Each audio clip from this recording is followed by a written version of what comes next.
बच्चों, आज मैं आपको हिंदी कृतिका में पाठ 3 साना साना हाथ जोड़ पढ़ा रही हूँ, जिसे आप ध्यानपूर्वक सुनेंगे। प्रस्तावना। लेखिका मधु कांकरिया ने अपने यात्रा वृतांत में गंगटोक से लेकर हिमालय तक की यात्रा में प्राकृतिक दृश्यों के वर्णन के साथ उन दृश्यों को भी छुआ है जिनमें विषय परिस्थितियों में पुरुष और महिला जीवन संघर्ष में लगी रहती हैं।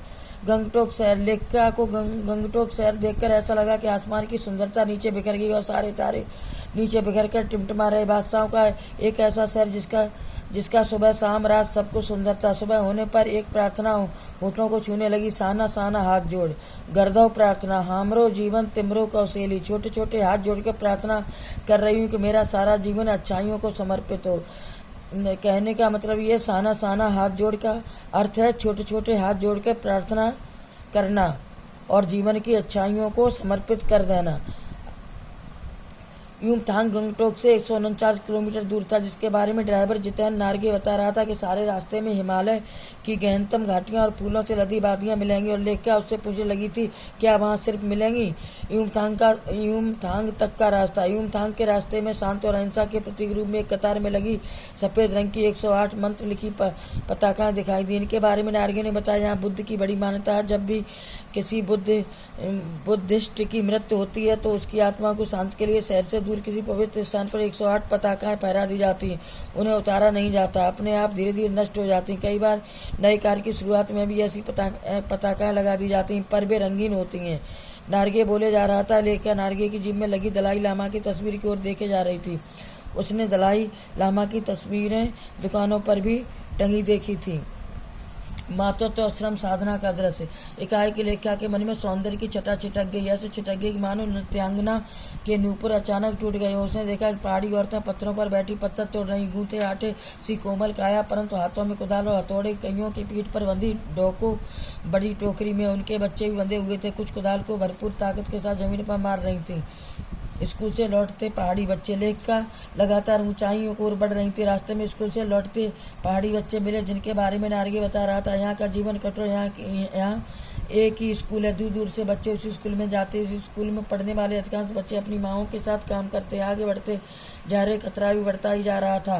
रास्ते संकरे मीन्स पतले होते जा रहे थे। रास्ते में जगह जगह लिखी हुई चेतावनियां खतरों के प्रति सजग कर रही थी। चाय के बागबानों से बत्तियां। सूरज अस्त होने जा रहा था। उसी समय पहाड़ी औरतें गाय चराकर वापस लौट रही थी। कुछ लड़कियों के सिर पर लकड़ियों के भारी गट्ठर थे। आसमान बादलों से घिरा था। उत्तरी संध्या में जीप अब चाय के बागानों से गुजर रही थी। वहां का दृश्य देखा कि चाय के भरे भरे बागानों में कई युवतियां बोकू कहते सिक्किम के परिधान मीन्स वस्त्र पहने हुए चाय की पत्तियां तोड़ रही थी। नदी की तरफ उफान लेता यौवन और श्रम से दमकता गुलाबी चेहरा और डूबते सूर्य की इंद्रधनुषी छटा को देखकर मंत्रमुग्ध सी लेखिका चीख पड़ी।